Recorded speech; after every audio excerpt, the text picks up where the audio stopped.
Hi friends, you are very most welcome on unique study with Ajay.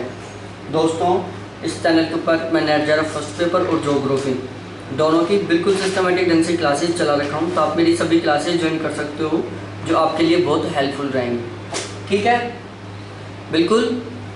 और जो मैं आज आपके साथ पर्यावरण का जो प्रैक्टिस सेट है वो लेकर आया हूँ, प्रैक्टिस सेट 14वां। कौन सा है? प्रैक्टिस सेट 14वां है। और इसमें जो ये प्रैक्टिस सेट है वो नेट जेआरएफ के लिए, सी टेट के लिए, टेट के लिए, सेट के लिए, एमपी टेट के लिए, यूपी टेट के लिए और रीट के लिए, इन सभी एग्ज़ाम्स के लिए बहुत महत्वपूर्ण है। डायरेक्टली मैं बोल सकता हूँ कि जो ये मेरा सेट है वो उन सभी एग्ज़ाम्स के लिए very very very very important है जिन एग्ज़ाम्स में इन्वायरमेंट आता है। ठीक है, तो बिल्कुल रेडी। और यदि आप पेन कॉफ़ी लेके बैठे हो बनिए की तरह या पंडित की तरह, पंडित नहीं बनिए लेके बैठते हैं पेन कॉफ़ी, जो भी आया हिसाब लिख दिया, ऐसा नहीं करना है हमें। बनिया नहीं बनना है, हमें कैशलेस रखना है। तुरंत रुपए दो रंबाद खत्म, उधार नहीं रखनी हमें। क्या नहीं करनी? हमें उधार नहीं करनी, हमें लिख के नहीं रखना है, हमें तुरंत याद करना है, तुरंत याद करना है। हमें हिसाब की कॉपी नहीं रखनी। क्या नहीं करनी? हमें हिसाब की कॉपी नहीं रखनी है, हमें इनके नोट्स नहीं बनाना है, हमें इनको अब भी याद करना है, साथ के साथ याद करना है। ठीक है, बिल्कुल रेडी। तो कॉपी लेके बैठे हो तो प्लीज़ पेन के अंदर कॉपी को डाल के साइड में रख दो, पेन के अंदर कॉपी को डाल के और साइड में रख दो और मेरे साथ आ जाओ, अपने दिमाग को पूरा पूरा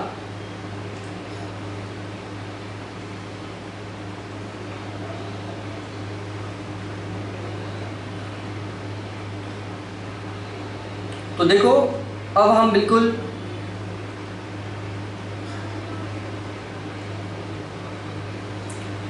स्टार्ट करते हैं क्वेश्चन नंबर 507 से। सरकार की बाघ परियोजना का उद्देश्य है कि जो सरकार के द्वारा जो बाघ परियोजना चलाई जा रही है उसका उद्देश्य क्या है। तो देखो, जो सरकार की बाघ परियोजना था उसका उद्देश्य क्या है? 4 ऑप्शन है। बाघ की आदतों का अध्ययन करना, विभिन्न प्रजातियों के संबंध में महत्वपूर्ण जानकारी एकत्रित करना, भारतीय बाघ को समाप्त होने से बचाना और नन ऑफ दीज। यहाँ पर ऑल ऑफ दीज है, नन ऑफ दीज नहीं, ऑल ऑफ दीज है।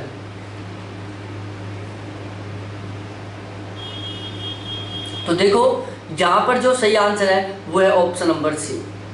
क्या है? ऑप्शन नंबर सी बिल्कुल सही आंसर है कि जो भारत सरकार के द्वारा जो बाघ परियोजनाएं चलाई गई थी उनका मुख्य उद्देश्य था भारतीय बाघों को समाप्त होने से बचाना। ठीक है, इसका सॉल्यूशन पढ़ लेते हैं हम। देखो, बाघ परियोजना को इंग्लिश में बोलते हैं टाइगर प्रोजेक्ट। क्या बोलते हैं? टाइगर प्रोजेक्ट बोलते हैं इनको। ठीक है, और भारत में टाइगर प्रोजेक्ट की शुरुआत कब हुई थी? 1973 में हुई थी। कब हुई थी? 1973 में। 2020 तक भारत में कुल कितने टाइगर प्रोजेक्ट हैं? 50। कितने हैं? 50। कि 2020 तक भारत में कुल 50 टाइगर प्रोजेक्ट हैं। 1973 में जब टाइगर प्रोजेक्ट की शुरुआत की गई थी तब कुल 9 टाइगर प्रोजेक्ट थे। कितने थे? 9 टाइगर प्रोजेक्ट थे। तो भारत में जब बाघ परियोजना की शुरुआत हुई थी 1973 में, वो कुल 9 टाइगर प्रोजेक्टों के साथ हुई थी। किसके साथ हुई थी? 9 टाइगर प्रोजेक्ट के साथ हुई थी। उसके बाद में आगे चलते हैं। 1973 में स्थापित बाघ परियोजनाएं, 1973 में स्थापित बाघ परियोजनाएं, जिसमें सबसे पहली है बांदीपुर जो कर्नाटक में 1973-74 में स्थापित हुई थी। उसके बाद है कारबेट, ये भी उत्तराखंड में 1973-74 में स्थापित हुई थी।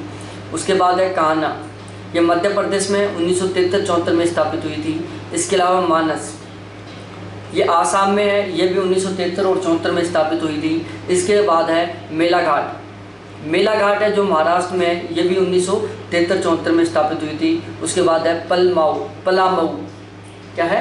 पलामऊ, ये झारखंड में है, ये भी 1973-74 में स्थापित हुई थी। इसके अलावा रणथंभौर, ये राजस्थान में है, ये भी 1973-74 में स्थापित हुई थी। इसके अलावा सिमलीपाल, ये उड़ीसा में है, ये भी 1973-74 में स्थापित हुई थी। और इसके अलावा है सुंदरवन, ये वेस्ट बंगाल में है, ये भी 1973-74 में स्थापित हुई थी। तो ये टोटल 9 बाघ परियोजनाएं थी जिनकी स्थापना 1973 में हुई थी, बिल्कुल स्टार्ट में हुई थी। ठीक है। यहाँ से दूसरा क्वेश्चन बन सकता है कि भारत में बाघ परियोजना की शुरुआत कब व कितने अभ्यारण्यों के साथ हुई थी, या कितने टाइगर रिजर्व प्रोजेक्ट्स के साथ हुई थी। तो 1973 में शुरुआत हुई थी 9 टाइगर प्रोजेक्ट्स के साथ। ठीक है, थोड़ा सा और पढ़ते हैं आगे, और हम आगे चलते हैं कि हाल ही में स्थापित किया गया बाघ रिजर्व या टाइगर प्रोजेक्ट। हाल ही में स्थापित किया गया बाघ रिजर्व या टाइगर प्रोजेक्ट, पहला है औरंग जो कि आसाम में है, 2016 में स्थापित किया गया था। एक है कामलांग बाघ रिजर्व, कौन सा, कामलांग बाघ रिजर्व, जो कि अरुणाचल प्रदेश में है, 2016 में स्थापित किया गया था। तो ये 2 टाइगर प्रोजेक्ट हैं, एक औरंग है, दूसरा कामलांग है। औरंग आसाम में है, 2016 में स्थापित हुआ था, और कामलांग अरुणाचल प्रदेश में, ये भी 2016 में स्थापित हुआ था। ठीक है, आगे बढ़ते हैं थोड़ा सा कि जो अंतर्राष्ट्रीय बाघ दिवस है वो 29 जुलाई को मनाया जाता है। अंतर्राष्ट्रीय बाघ दिवस कब मनाया जाता है, 29 जुलाई को मनाया जाता है। ठीक है, उसके बाद थोड़ा आगे और चलते हैं, सर्वाधिक बाघों वाले राज्य। ऐसे कौन से राज्य हैं जहाँ पर सर्वाधिक मात्रा में बाघ हैं। यहाँ पर संख्या की बात की गई है, ध्यान रखना। उनका अवरोही क्रम में, अवरोही क्रम का मतलब है घटते क्रम में। तो सबसे ज़्यादा बाघों वाला राज्य है मध्य प्रदेश, उसके बाद है कर्नाटक, और फिर उसके बाद है उत्तराखंड। मध्य प्रदेश, कर्नाटक, उत्तराखंड 3 स्टेट हैं अवरोही क्रम में जहाँ पर बाघों की संख्या की बात की गई है। सबसे ज़्यादा बाघों की संख्या मध्य प्रदेश में, फिर कर्नाटक में, फिर उत्तराखंड में। जस्ट आगे चलते हैं हम, सर्वाधिक बाघ रिजर्व वाले राज्य कौन से, सर्वाधिक टाइगर प्रोजेक्ट वाले राज्य है। इसमें पहले नंबर पर है मध्य प्रदेश। मध्य प्रदेश में टोटल 6 टाइगर प्रोजेक्ट हैं। उसके बाद बात की जाए कर्नाटक,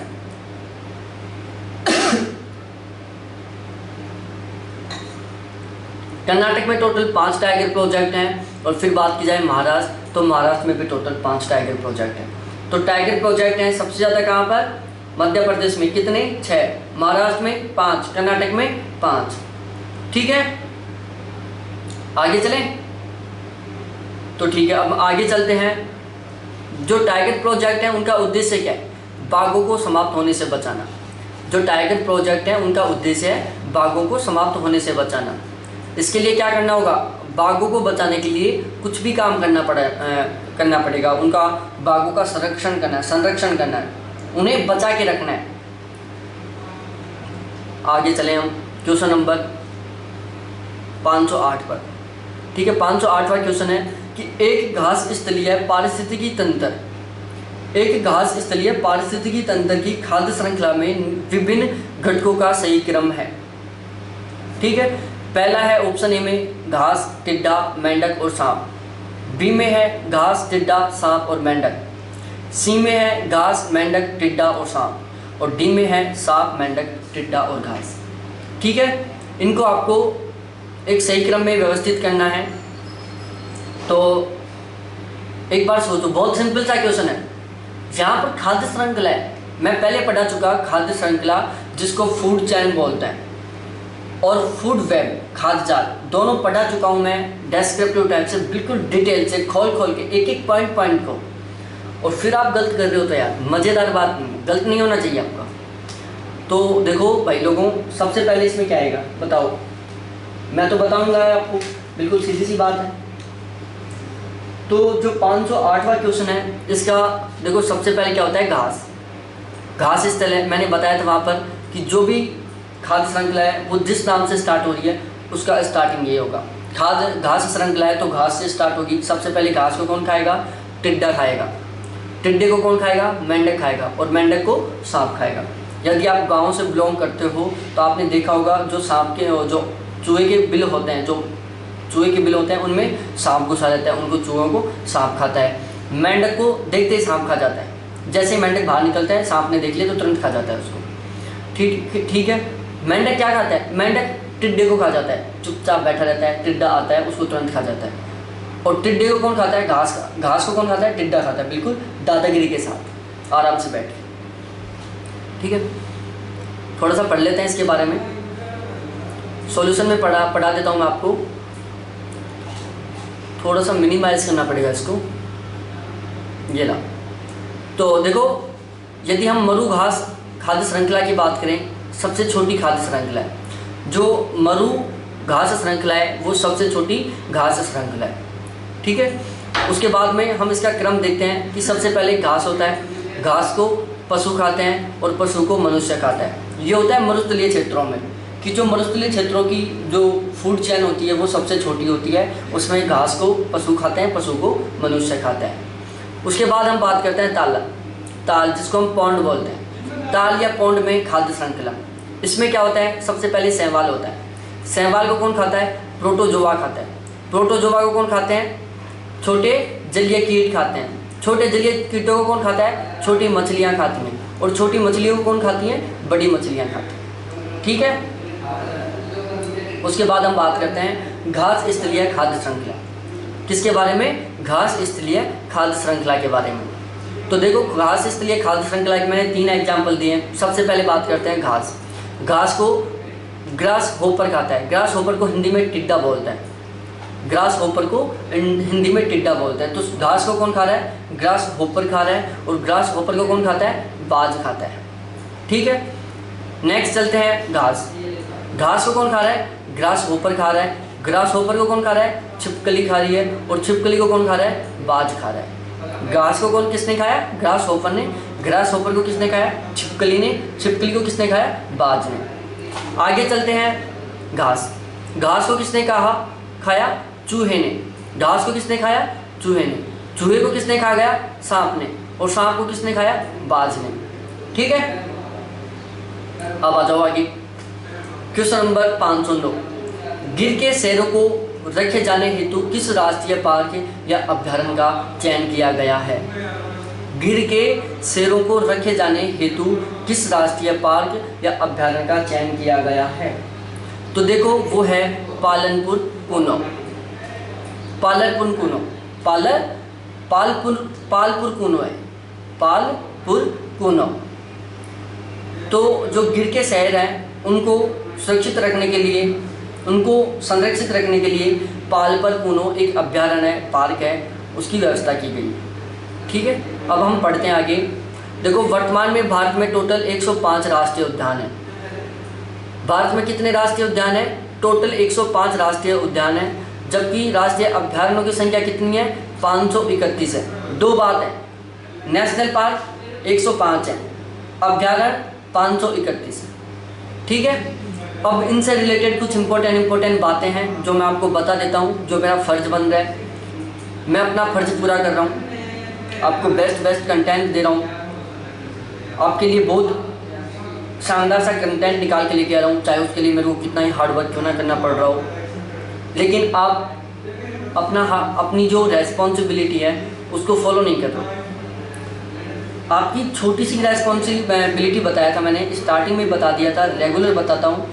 आपको छोटे छोटे 4 काम करने हैं, जिसको करने में आपको बिल्कुल भी मेहनत नहीं करनी है, बिल्कुल भी टाइम नहीं देना है। चैनल को सब्सक्राइब करना है, बेल आइकन को दबाना है, वीडियो को लाइक करना है और शेयर करना है, और जो समस्या हो आपको वो कमेंट करके बतानी है। लेकिन उसमें आपकी और मेरी दोनों की इज्जत का ध्यान रखना है। ठीक है, इसका ध्यान रखना बहुत ज़रूरी है, वरना कुछ लोग खुद की इज्जत के चक्कर में मेरी बिगड़ काम है वो कर देता है।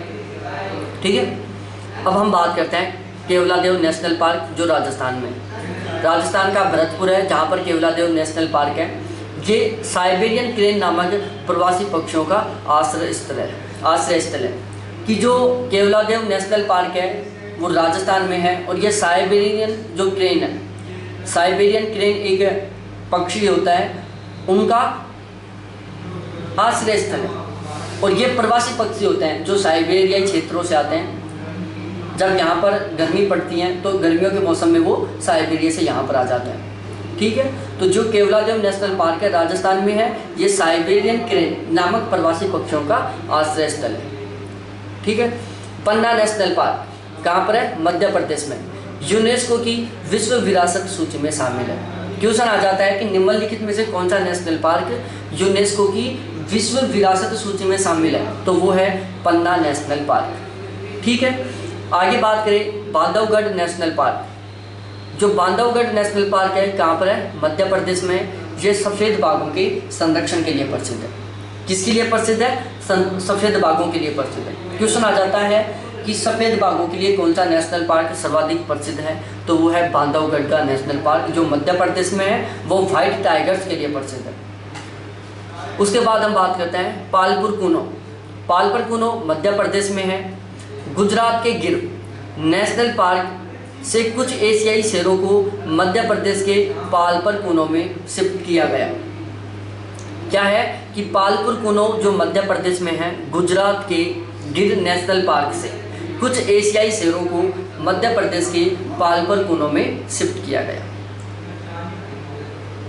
ठीक है, आगे बात करें केबुल नेशनल पार्क। कौन सा? आगे बात करते हैं हम केबुल नेशनल पार्क जो कि मणिपुर में है। केबुल नेशनल पार्क कहाँ पर है? मणिपुर में। इसकी बात करें कि विश्व का एकमात्र तैरता नेशनल पार्क है। जो केबुल नेशनल पार्क है वो विश्व का एकमात्र तैरता हुआ नेशनल पार्क है। ठीक है, केबुल नेशनल पार्क कहाँ पर है? मणिपुर में है। विश्व का एकमात्र तैरता नेशनल पार्क कौन सा है? Keibul national park. ठीक है, उसके बाद हम बात करते हैं Dachigam national park. Dachigam national park कहाँ पर है? जम्मू कश्मीर में।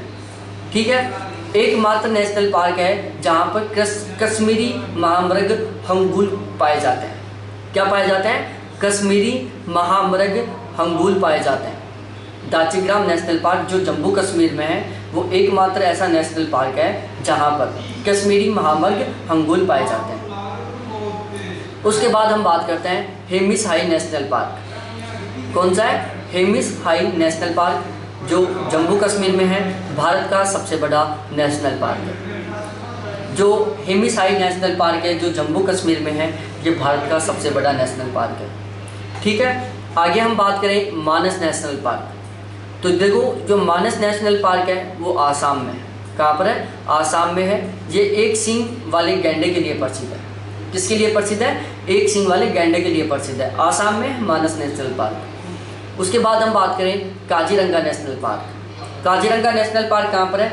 आसाम में, और ये भी एक सींग वाले गैंडे के लिए प्रसिद्ध है। ठीक है, उसके बाद हम बात करें नागार्जुन सागर श्री सेलम नेशनल पार्क। कौन सा? Nagarjuna Sagar Shri Salem national park. यह भारत का सबसे बड़ा टाइगर प्रोजेक्ट है। कि जो नागार्जुन सागर श्री सेलम नेशनल पार्क है भारत का सबसे बड़ा टाइगर प्रोजेक्ट है। ठीक है, उसके बाद हम बात करते हैं साउथ बटन नेशनल पार्क। कौन सा? साउथ बटन नेशनल पार्क कहाँ पर है? अंडमान निकोबार में है और भारत का सबसे छोटा नेशनल पार्क है। ठीक है, साउथ बटन नेशनल पार्क कहाँ पर है? अंडमान निकोबार में है, जो कि भारत का सबसे छोटा नेशनल पार्क है। ध्यान रखना ये। ठीक है, हम आगे चलते हैं। फिर देखो आपको ऐसा लग रहा है कि यार ये क्वेश्चन हमारे अब भी अच्छी तरीके से तैयार नहीं हो पा रहे हैं और सर ने मना भी कर दिया कि आप इनका नोट्स मत बनाओ। देखो आप ये जितने भी मैं क्वेश्चन पढ़ाए हूँ अब तक ऑब्जेक्टिव, उन सभी की आप पीडीएफ ले सकते हो मेरे से। मेरा एक व्हाट्सएप ग्रुप है जिसका स्पेशल टारगेट है नेट जेआरएफ। नेट जेआरएफ में नेट को हटा दो, बाकी बचा क्या? जेआरएफ। उसका टारगेट है जेआरएफ। जेआरएफ सेलेक्ट करना। वो नेट के लिए बनाया नहीं है व्हाट्सएप ग्रुप, वो व्हाट्सएप ग्रुप केवल जेआरएफ के लिए। उसमें भी आप जुड़ सकते हो। उसके कॉन्टैक्ट नंबर हैं 7891350470 7891350470। ठीक है, अब हम आगे चलते हैं जिम कॉर्बेट नेशनल पार्क। कहाँ पर है? उत्तराखंड में। 1936 में बना भारत का पहला नेशनल पार्क। इसका पहले का नाम क्या है? हेलिन नेशनल पार्क है। जिम कॉर्बेट नेशनल पार्क कहाँ पर है? उत्तराखंड में। कब बना था? 1936 में। भारत का पहला नेशनल पार्क है। इसका पहले का नाम क्या था? हेलिन नेशनल पार्क। ठीक है, उसके बाद हम आगे बात करते हैं पेरियार नेशनल पार्क। किसकी? पेरियार नेशनल पार्क कहाँ पर है? केरल में। किसके लिए प्रसिद्ध है? जंगली हाथियों के लिए। जो पेरियार नेशनल पार्क है केरल में है वो जंगली हाथियों के लिए प्रसिद्ध है। उसके बाद हम बात करते हैं सलीम अली नेशनल पार्क। तो जो सलीम अली नेशनल पार्क है कहाँ पर है? गोवा में। ठीक है, और सलीम अली, सॉरी मैंने ये थोड़ा सा गलत बोल दिया क्योंकि ये मेरे याद था, इस वजह से थोड़ा सा मिस्टेक हो गया। दोबारा से बता रहा हूँ मैं। सलीम अली पक्षी अभ्यारण्य कहाँ पर है? गोवा में। सलीम अली पक्षी अभ्यारण्य गोवा में है। सलीम अली नेशनल पार्क जम्मू कश्मीर में। ये दोनों बातें कंफ्यूज वाली हैं जिनको मैंने एक साथ दे दिया आपको। सलीम अली नेशनल पार्क जम्मू कश्मीर में है, सलीम अली पक्षी अभ्यारण्य गोवा में। रिपीट कर रहा हूँ, सलीम अली नेशनल पार्क जम्मू कश्मीर में, सलीम अली पक्षी अभ्यारण्य गोवा में। आगे चले, भारतीय पक्षी विज्ञानी और प्रकृतिवाद सलीम अली को बर्डमैन ऑफ इंडिया कहा जाता है। ये थोड़ा क्लियर नहीं दिख रहा है, धीरे धीरे बोल रहा हूँ मैं। भारतीय पक्षी विज्ञानी और प्रकृतिवादी सलीम अली को बर्डमैन ऑफ इंडिया कहा जाता है। ठीक है, भारतीय पक्षी विज्ञानी और प्रकृतिवादी सलीम अली को बर्डमैन ऑफ इंडिया कहा जाता है। आगे बात करते हैं, अंडमान निकोबार में सबसे ज़्यादा वन्यजीव अभ्यारण्य।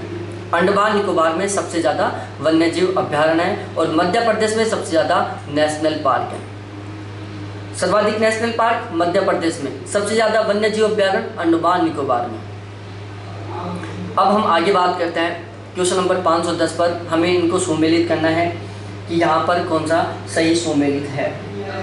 ठीक है, ऑप्शन ए है भितरकनिका जो कि उड़ीसा में है, लवण जल मगर, लवण जल मगर। दूसरा है मरुस्थल राष्ट्रीय उद्यान जो राजस्थान में है, महान भारतीय सारंग। तीसरा है एरंबीकुलम जो केरल में है, हुलुक गिबन। ये 3 ऑप्शन आपके पास, आपस में इनको मिलाना है कि किस तरीके से ये सही सुमेलित है। हमें क्या छांटना है यहाँ पर कि कौन सा सही सुमेलित है। तो भाई लोगों, यहाँ पर सही सुमेलित है। पहली बात कि भितरकनिका उड़ीसा में है जो कि लवण जल मगर के लिए प्रसिद्ध है। दूसरा है मरुस्थल राष्ट्रीय उद्यान जो कि राजस्थान में है, ये महान भारतीय सारंग के लिए प्रसिद्ध है। और जो एरंबीकुलम केरल है जो हुलुक गिबन से के लिए प्रसिद्ध है, ये बात गलत है। एरंबीकुलम केरल हुलुक गिबन के लिए प्रसिद्ध नहीं है। ध्यान रखना, हुलुक गिबन पूर्वोत्तर भारत के राज्यों में विशेषतः आसाम में पाए जाते हैं। जो हुलुक गिबन है वो पूर्वोत्तर भारत के राज्यों में पाए जाते हैं, स्पेशली राजस्थान में पाए जाते हैं। समझ में आ गया? अगला क्वेश्चन दिख रहा है बिल्कुल। क्वेश्चन 511, निम्नलिखित में से कौन सा एक पारितंत्र या इकोसिस्टम शब्द को स्रोतकृष्ट वर्णन, कि निम्नलिखित में से कौन सा एक पारितंत्र या इकोसिस्टम शब्द का स्रोतकृष्ट वर्णन है।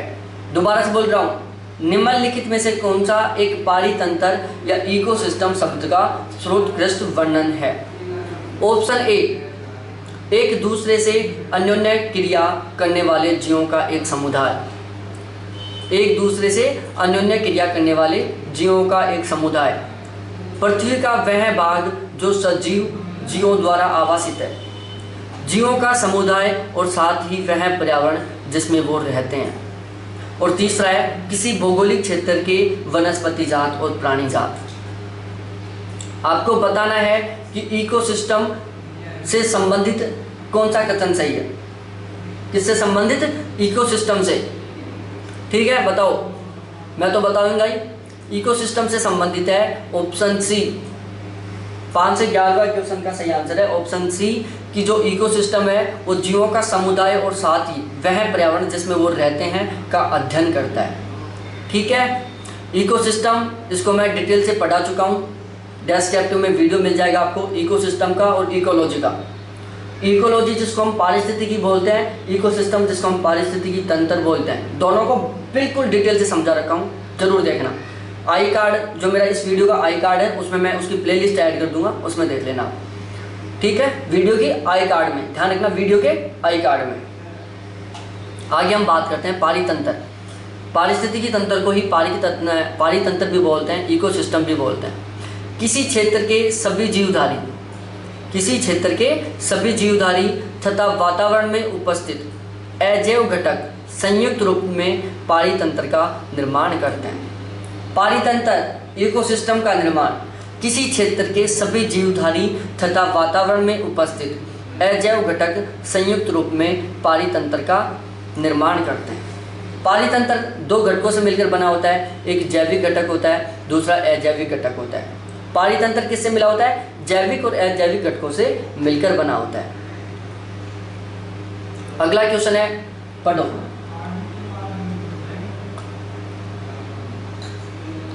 पाँच सौ 12वां क्वेश्चन है, किस देश में हाल ही में हाइड्रोफ्लोरोकार्बन HFC के चरणबद्ध तरीके से समाप्त करने संबंधित अंतर्राष्ट्रीय करार पर हस्ताक्षर किए गए हैं?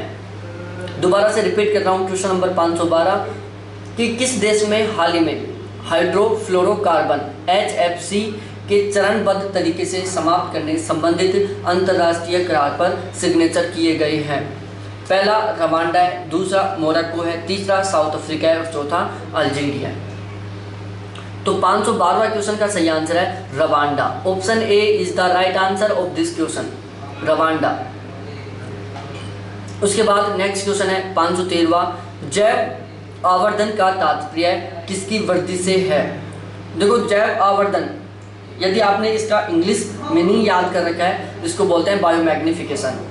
जैव आवर्धन या बायोमैग्निफिकेशन का तात्पर्य किसकी वृद्धि से है?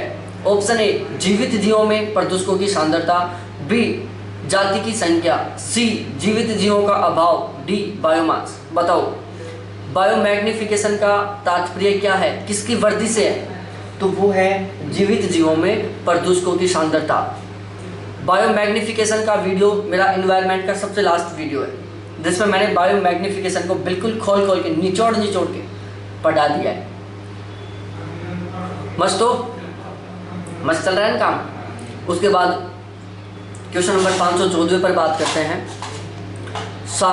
सर्वाधिक भूकंप किस देश में आता है? सर्वाधिक भूकंप किस देश में आते हैं? जापान में, कोरिया में, फिलीपींस में या पोलैंड में? बताओ, सबसे ज़्यादा भूकंप कहाँ पर आते हैं? न्यूज़पेपर में, यदि बचपन से ही नहीं, केवल आपने 2 महीने न्यूज़पेपर पढ़ा है रेगुलर, इस क्वेश्चन को आप सही कर दोगे, ठीक है? तो जाइए भाई लोगों, जो भूकंप है ना, वो सबसे ज़्यादा जापान में आता है, जहाँ पर मोस्टली भूकंप आते ही रहते हैं। वहाँ पर भूकंप आना एक नॉर्मल सी आम सी बात है, ठीक है? उसके बाद क्वेश्चन नंबर 515 है कि स्वच्छ जल अधिकतम घनत्व प्राप्त करता है। स्वच्छ जल अधिकतम घनत्व प्राप्त करता है -4 डिग्री सेल्सियस पर, 0 डिग्री सेल्सियस पर, 4 डिग्री सेल्सियस पर और -2.5 डिग्री सेल्सियस पर। बताओ कि जो स्वच्छ जल होता है वो अधिकतम घनत्व कितने टेम्परेचर पर प्राप्त करता है? तो वो है भाई लोगों -4 डिग्री सेल्सियस, कि जो स्वच्छ जल है वो -4 डिग्री सेल्सियस पर सर्वाधिक घनत्व प्राप्त करता है। उसके बाद है 516वां क्वेश्चन, सुपरसोनिक जेट विमानों से निकलने वाली कौन सी गैस ओजोन परत को पतला करती है? रिपीट कर रहा हूँ, सुपरसोनिक जेट विमानों से निकलने वाली कौन सी गैस ओजोन परत को पतला करती है? पहला है नाइट्रोजन ऑक्साइड, दूसरा है कार्बन मोनोऑक्साइड, तीसरा है अवरक्त विकिरण और चौथा है ऑल ऑफ दीज। बताओ। तो भाई लोगों, इसका आंसर तो आपने देख लिया होगा, क्योंकि मैं नीचे आंसर की साइड कर दिया। तो इसका सही आंसर है ऑप्शन ए, नाइट्रोजन ऑक्साइड। चलो, आंसर तो देख लिया आपने, चीटिंग कर लिया आपने। अब बताओ, नाइट्रोजन ऑक्साइड को केमिस्ट्री में या इंग्लिश में किस नाम से बोलते हैं? इसका रासायनिक नाम क्या है? नाइट्रोजन ऑक्साइड को अन्य किस नाम से बोलते हैं? केवल 2 शब्दों का नाम है, जिसको हम रासायनिक नाम बोलते हैं। केमिस्ट्री का एक टॉपिक है, इसको बोलते हैं N2O। कार्बन मोनोऑक्साइड को क्या बोलते हैं? CO। ठीक है, अब आ जाओ भाई नेक्स्ट पीडीएफ पर। एक साथ 2-3 पीडीएफ कंप्लीट करवा देता हूँ मैं आपकी। धांसू तैयारी करो। कैसे करो? धांसू, गजब वाली, मजा आ जाए तैयारी में।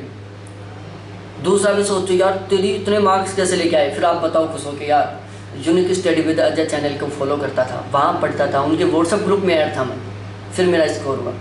मेरे को खुशी, आपको भी खुशी। ठीक है, ठीक है ना?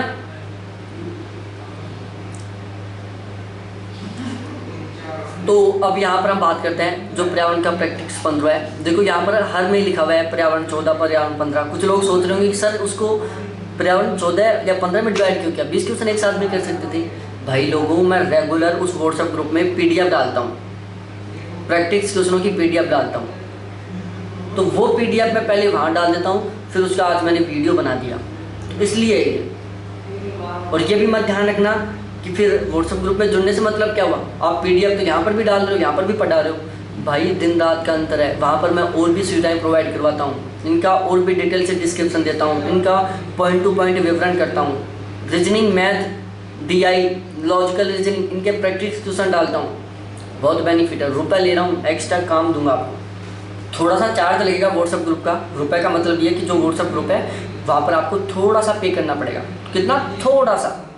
आप पर डे लगाओगे ना, इतना कम चार्ज है, आप खुद नहीं सोच सकते कि यार कोई इतना अच्छा कंटेंट और वो इतने कम रुपए में दे सकता है, ऐसे सोचोगे आप लोग। ठीक है, तो अगले क्वेश्चन पर आते हैं। मक्खी बैठी हुई है डिस्प्ले पर, कोई ना, अरे चली जाए यार, नहीं जाएगी, बैठे रहने दो इसको, क्योंकि इन्वायरमेंट पढ़ रहे हैं हम, इसका भी हक बनता है। 517वां क्वेश्चन है कि निम्नलिखित राज्यों में से किसमें भारत की सबसे बड़ी अंतर्दर्शी है लवणीय आर्द्र भूमि है? आंसर तो देख लिया आपने। तो सबसे ज़्यादा अंतर्देशीय आर्द्र भूमि है गुजरात में, और उसके बाद है आंध्र प्रदेश में। ठीक है, कि निम्नलिखित राज्यों में से किसमें भारत की सबसे बड़ी अंतर्दर्शी है लवणीय आर्द्र भूमि है? सबसे ज़्यादा गुजरात में है, फिर आंध्र प्रदेश में है। ठीक है, उसके बाद नेक्स्ट क्वेश्चन है सर्वाधिक बंजर भूमि वाले स्थान। कि सर्वाधिक बंजर भूमि वाला स्थान कौन सा है? तो भाई सबसे ज़्यादा बंजर भूमि राजस्थान में है, उसके बाद जम्मू कश्मीर में है। थोड़ा सा सही नहीं दिख रहा ना, इसकी फोटो थोड़ी सही नहीं ढंग से खींची, PDF सही ढंग से नहीं बन पाई। ठीक है, 518वां क्वेश्चन है निम्नलिखित गैसों में से कौन सी एक गैस धरती पर जीवन के लिए हानिकारक और लाभदायक दोनों है? कौन सी गैस है जो धरती पर लाभदायक भी है और नुकसानदायक भी है? तो वो है भाई लोगों कार्बन डाइऑक्साइड। कार्बन डाइऑक्साइड हमें लाभदायक भी हमारे लिए और हमारे लिए नुकसानदायक भी है। ये क्वेश्चन भी मैं डेस्क्रिप्टिव टाइप से पढ़ा रखा हूँ, उसको आप जरूर पढ़ना। ठीक है, देखो कार्बन डाइऑक्साइड नुकसानदायक है, ये सबको पता है, इसकी वजह से ग्लोबल वार्मिंग हो रही है, टेम्परेचर बढ़ रहा है। लाभदायक है ये किसी को नहीं पता है। तो भाई लोगों कार्बन डाइऑक्साइड लाभदायक है। देखो पहला कारण, इससे पेड़ पौधे जीवित रह पा रहे हैं, जो हमें ऑक्सीजन देते हैं। क्योंकि पेड़ पौधे क्या करते हैं, अपनी जो श्वसन क्रिया करते हैं उसमें ऑक्सीजन लेते हैं, कार्बन डाइऑक्साइड लेते हैं, और बाहर क्या निकालते हैं? ऑक्सीजन लेते हैं। और हम लोग क्या करते हैं? ऑक्सीजन लेते हैं, कार्बन डाइऑक्साइड निकालते हैं। तो यदि वायुमंडल में ऑक्सीजन खत्म हो जाए तो हम मर जाएंगे। बिल्कुल सेम, यदि वायुमंडल में कार्बन डाइऑक्साइड खत्म हो जाए पेड़ मर जाएंगे। उसके बाद ये तापमान को बढ़ा रहे हैं, जो कार्बन डाइऑक्साइड गैस है ये ग्लोबल वार्मिंग को बढ़ा रही है, तापमान को बढ़ा रही है, जिससे पृथ्वी पर स्थलीय भाग है, वरना पृथ्वी का समस्त भाग हिमाच्छादित होता। यदि कार्बन डाइऑक्साइड नहीं होती ना तो आज हर जगह बर्फ रहती, क्योंकि पृथ्वी का टेम्परेचर -15 से 18 डिग्री सेल्सियस रहता। यदि कार्बन डाइऑक्साइड या ग्रीन हाउस गैसें नहीं होती तो कार्बन डाइऑक्साइड व ग्रीन हाउस गैसों ने क्या किया? पृथ्वी के टेम्परेचर को बढ़ाया और बर्फ को पिघला के साइड में किया। ठीक है, नुकसानदायक है, यह ग्लोबल वार्मिंग को बढ़ा रही है। अगले क्वेश्चन पर आ जाओ। 519वां क्वेश्चन है पृथ्वी काल के संदर्भ में निम्नलिखित कथनों पर विचार करो। किसके संबंध में? पृथ्वी काल के संबंध में। पहला कथन है यह UNEP तथा यूनेस्को द्वारा का उपक्रमण है, कि जो पृथ्वी काल है वो UNEP तथा यूनेस्को का उपक्रमण है। उसके बाद दूसरा है यह एक आंदोलन है जिसमें प्रतिभागी प्रतिवर्ष एक निश्चित दिन 1 घंटे के लिए बिजली बंद कर देता है। कि जो पृथ्वी काल है वो एक आंदोलन है जिसमें जो प्रतिभागी हैं वो प्रतिवर्ष एक निश्चित दिन 1 घंटे के लिए बिजली बंद कर देता है। और तीसरा है यह जलवायु परिवर्तन और पृथ्वी को बचाने की आवश्यकता के बारे में जागरूकता लाने वाला आंदोलन है। और यहाँ पर आपको 4 ऑप्शन दिए हुए हैं जिनको आपको बताना है कि कौन सा सही है। Option A, option B, option C और ऑप्शन डी। नहीं बताऊंगा ऑप्शन ए में क्या है, नहीं बताऊंगा ऑप्शन बी में क्या है, क्योंकि खुद को पढ़ना होगा ये। और इसका आंसर देना होगा आपको, आंसर दो, प्लीज़ ज़रूर दो आंसर। एकमात्र एग्जाम है जहाँ पर तुक्के से भी JRF होता है, जहाँ पर तुक्के से भी नेट होता है। क्योंकि नेगेटिव मार्किंग नहीं है यहाँ। तुक्का मारो, तुक्का मारना सीखो। किस्मत हो साथ तो तुक्के से भी आपका जेआरएफ हो सकता है, ठीक है। तो तुक्का मारना सीखो यहाँ से। मैं हर वीडियो में बोलता हूँ कि यहाँ से आप क्वेश्चन नहीं आ रहा है तो भी तुक्का मारो। एक रफ पेज ले लो और उसमें लिखते जाओ, पहले में ए, दूसरे में बी, तीसरे में सी, चौथे में डी, पाँचों में और लास्ट में देखो कि आपको आ रहे थे वो तो हैं सही, आपको नहीं आ रहे थे उनमें से कितने सही हुए। तुक्के मारने का एक्सपीरियंस हो जाएगा आपको। देखो पृथ्वी काल इसको क्या बोलते हैं, अर्थ हॉर्स डे 2020 में मनाया गया था। ये प्रतिवर्ष मनाया जाता है अर्थ हॉर्स डे। तो ये क्या अब की बार 28 मार्च को मनाया गया था। कब मनाया गया था? 28 मार्च को। और इसकी थीम थी climate change and sustainable development. Climate change and sustainable development. यहाँ पर मैंने इसका डिस्क्रिप्शन बहुत छोटा तैयार किया है। उसका कारण ये है क्योंकि ये एक करंट का क्वेश्चन है। अर्थ हॉर्स डे और अर्थ डे ये दो अलग अलग होता है। अर्थ हॉर्स डे अलग होता है, अर्थ डे अलग होता है। इन दोनों को करंट के क्वेश्चन है, हर साल मनाए जाते हैं, अलग अलग तारीख को मनाए जाते हैं। तो इसलिए मैं इन दोनों को करंट में पढ़ा चुका हूँ। उसका वीडियो मैं इसकी आई कार्ड में ऐड कर दूंगा, उसको ज़रूर देखना। या फिर उन करंट के क्वेश्चनों में इसको आई कार्ड में ऐड कर दूंगा, कैसे भी, ठीक है। उसके बाद अगला क्वेश्चन, निम्नलिखित में से किस एक का संबंध पर्यावरणीय सुरक्षा से नहीं है? कि कौन सा है एक ऐसा जिसका संबंध पर्यावरणीय सुरक्षा से नहीं है? धारणीय विकास, गरीबी कम करना, वातानुकूलन, कागज के थैलों का प्रयोग करना।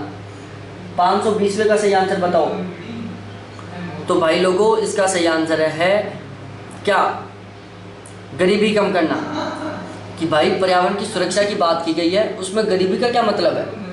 ये थोड़ी ना है कि जहाँ गरीबी हट जाएगी वहाँ पर पर्यावरण सही रहेगा, और ऐसा थोड़ी ना है कि जहाँ पर गरीबी है वहाँ पर पर्यावरण सही है। ऐसा कोई मतलब नहीं है। गरीबी का पर्यावरण का कोई संबंध नहीं है। गरीबी आदमी की एक स्थिति है जो आती जाती रहती है। क्या करती रहती है? जो आती जाती रहती है, ठीक है। उसके बाद है नेक्स्ट क्वेश्चन 521वां क्वेश्चन कि निम्नलिखित पर विचार करो। निम्नलिखित पर विचार करो। ऑप्शन ए है प्रकाश संश्लेषण, ऑप्शन बी है श्वसन, ऑप्शन सी है जैव पदार्थों का अपक्षय, ऑप्शन डी है ज्वालामुखी क्रिया। ये टोटल 4 कथन दिए हुए हैं आपको, ठीक है। उपयुक्त में से कौन सी क्रियाएं पृथ्वी के कार्बन चक्र में कार्बन डाइऑक्साइड जोड़ती हैं?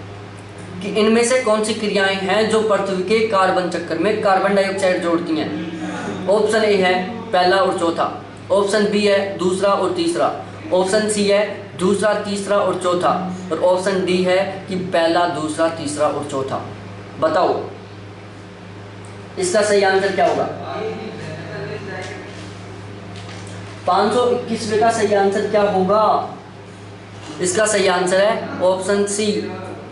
देखो प्रकाश संश्लेषण से कार्बन डाइऑक्साइड कम होती है, क्योंकि प्रकाश संश्लेषण में पौधे कार्बन डाइऑक्साइड को ले लेते हैं, ऑक्सीजन हमें दे देते हैं। बाकी श्वसन से हम कार्बन डाइऑक्साइड छोड़ रहे हैं, इसकी मात्रा बढ़ रही है। जैव पदार्थों का अपक्षय, कार्बन डाइऑक्साइड की मात्रा बढ़ रही है। ज्वालामुखी क्रिया, कार्बन डाइऑक्साइड की मात्रा बढ़ रही है। उसके बाद अगला क्वेश्चन है क्वेश्चन नंबर 522। कौन सा है? 522वां क्वेश्चन है, रामसर सम्मेलन संरक्षण से संबंधित था। रामसर सम्मेलन संरक्षण से संबंधित था जैव ईंधन, वनों के नम भूमि और शुष्क भूमि। रामसर सम्मेलन संरक्षण से संबंधित था। पहला है जैव ईंधन, दूसरा है वनों से, तीसरा है नम भूमि से और चौथा है शुष्क भूमि से। 522 का सही आंसर क्या है? नम भूमि। जो रामसर सम्मेलन है ईरान में हुआ था, आर्द्र स्थलों से या फिर नम भूमि से संबंधित था। इसको मैं बिल्कुल डिटेल से समझा चुका हूँ रामसर सम्मेलन को। देखो मैं जब इन्वायरमेंट डेस्क्रिप्टिव टाइप से पढ़ाया था उसमें मैंने 3-4 वीडियो बनाए हैं, जिनमें मैंने पर्यावरण की सुरक्षा के लिए राष्ट्रीय प्रयास, जिसमें राष्ट्रीय आंदोलन आ जाते हैं, राष्ट्रीय कॉन्फ्रेंस आ जाती हैं, राष्ट्रीय सम्मेलन आ जाते हैं। पर्यावरण की सुरक्षा के लिए अंतर्राष्ट्रीय सम्मेलन, अंतर्राष्ट्रीय सेमिनार, अंतर्राष्ट्रीय कॉन्फ्रेंस, उन सभी को अलग अलग तरीके से समझाए। तो आपने नहीं देखा है तो उस वीडियो को देखो, प्लेलिस्ट में आई कार्ड में ऐड कर दूंगा, प्लेलिस्ट में देख लेना, ठीक है। उसके बाद अगला क्वेश्चन आता है कि पारितंत्र में खाद्य श्रृंखलाओं के संदर्भ में निम्नलिखित में से किस प्रकार का या के जीव अपघटक जीव कहलाते हैं। कि पारितंत्र में खाद्य श्रृंखला के संदर्भ में निम्नलिखित में से किस प्रकार के जीव अपघटक जीव कहलाते हैं? क्या कहलाते हैं? अपघटक जीव कहलाते हैं। ऑप्शन ए है विषाणु, बी है कवक, तीसरा है जीवाणु। आपको इन तीनों में से सही को चूज करना है कि यहाँ पर सही कौन सा है। 523 में सही कौन सा है? तो भाई लोगों यहाँ पर सही है ऑप्शन बी, कि जो अपघटक हैं कौन कौन से हैं। देखो इसके आंसर किया नहीं दिखाऊंगा मैं आपको भी। अपघटक कौन कौन से हैं? देखो अपघटक वे जीव होते हैं जो अपक्षय या सड़न की प्रक्रिया को तेज करते हैं। अपघटक क्या होते हैं? अपघटक वो जीव होते हैं जो अपक्षय या सड़न की क्रिया को तेज करते हैं जिससे पोषक तत्वों का पुनर्चक्रीकरण हो सके। अपघटक वो जीव होते हैं जो अपक्षय या सड़न की क्रिया को तेज करते हैं जिससे पोषक तत्वों का पुनर्चक्रीकरण हो सके। अपघटक निर्जीव कार्बनिक तत्वों को अकार्बनिक यौगिकों में तोड़ते हैं। जो अपघटक होते हैं वो क्या करते हैं? निर्जीव कार्बनिक तत्वों को अकार्बनिक यौगिकों में तोड़ते हैं। अपघटकों के एग्जाम्पल हैं जैसे कवक है, जीवाणु है, सेप्रोफाइटस है, रिड्यूसर्स है और मृतोपजीवी है। कवक, जीवाणु, सेप्रोफाइटस, रिड्यूसर्स और मृतोपजीवी, ये सारे क्या हैं? डिकम्पोजर है, अपघटक है। ठीक है, आगे बात करें 524वां क्वेश्चन कि निम्नलिखित में से कौन सा एक उत्तराखंड में जैव विविधता की ह्रास का कारण नहीं है? निम्नलिखित में से कौन सा एक उत्तराखंड में जैव विविधता के ह्रास का कारण नहीं है? ऑप्शन ए सड़कों का विस्तार, ऑप्शन बी नगरीकरण, ऑप्शन सी बंजर भूमि का वनीकरण और ऑप्शन डी कृषि का विस्तार। बताओ 524वें क्वेश्चन का सही आंसर बताओ। तो वो है भाई बंजर भूमि का वनीकरण। जब बंजर भूमि का वनीकरण हो जाएगा, बंजर भूमि पर वृक्ष लग जाएंगे तो जैव विविधता का ह्रास हो ही नहीं सकता। वो चाहे उत्तराखंड हो, चाहे इंडिया हो, चाहे विश्व हो, कोई भी जगह हो जहाँ पर वृक्ष लगा रहे हो आप, वहाँ पर जैव विविधता का ह्रास कहाँ से होगा? जैव विविधता का ह्रास का मतलब है वनों की कटाई करना, वनों की संख्या को कम करना। ठीक है, 525वां क्वेश्चन, अधूरे प्रज्वल के कारण मोटर कार एवं सिगरेट से निकलने वाली रंगहीन गैस है। क्या? अधूरे प्रज्वल के कारण मोटर कार एवं सिगरेट से निकलने वाली रंगहीन गैस है। ऑप्शन ए है कार्बन डाइऑक्साइड, ऑप्शन बी है नाइट्रस ऑक्साइड, ऑप्शन सी है कार्बन मोनोऑक्साइड और ऑप्शन डी है मीथेन। तो भाई लोगों जो 525वां क्वेश्चन है उसका सही आंसर है कार्बन मोनोऑक्साइड, CO। अगले क्वेश्चन पर आते हैं, कौन सा सुमेलित नहीं है? सॉरी, कौन सा सुमेलित है? कौन सा सुमेलित है? ऑप्शन ए पर्वत, सर्वाधिक स्थायी पारिस्थितिकी तंत्र, अजैविक अवयव, जीवाणु, हरे पौधे, पारिस्थितिकी तंत्र, वर्षा, ग्लोबल वार्मिंग। बिल्कुल सिंपल क्वेश्चन। Option C. देखो सर्वाधिक स्थायी पारिस्थितिकी तंत्र कौन सा है? मैं पढ़ा चुका हूँ ऑब्जेक्टिव क्वेश्चनों में। सर्वाधिक स्थायी पारिस्थितिकी तंत्र है महासागर। जीवाणु क्या है? एक अपघटक है, अब भी बताया था मैंने। पारिस्थितिकी तंत्र में पेड़ पौधे जीव जंतु आते हैं। वर्षा क्या है? ग्लोबल वार्मिंग, गलत है। ग्लोबल वार्मिंग में गैसें आती हैं सारी, कार्बन डाइऑक्साइड आती है, कार्बन मोनोऑक्साइड आता है, नाइट्रस ऑक्साइड आता है, क्लोरोफ्लोरोकार्बन आता है, जलवाष्प आता है, ओजोन आता है। ठीक है, तो ये थे हमारे टोटल आज के 20 क्वेश्चन। इनकी आपको PDF लेनी है 526 के 26 क्वेश्चनों की। कितने क्वेश्चनों की? 526 क्वेश्चनों की PDF लेनी है। इसके व्हाट्सएप ग्रुप में जुड़ना है तो कांटेक्ट करें 7891350470 पर। ठीक है, फिर मिलते हैं नेक्स्ट वीडियो के साथ। देखने के लिए थैंक्स, बाय। सब्सक्राइब करके जरूर जाना, बेल आइकन को भी दबाना, वीडियो को लाइक भी करना, फ्रेंड्स के साथ शेयर भी करना। ठीक है।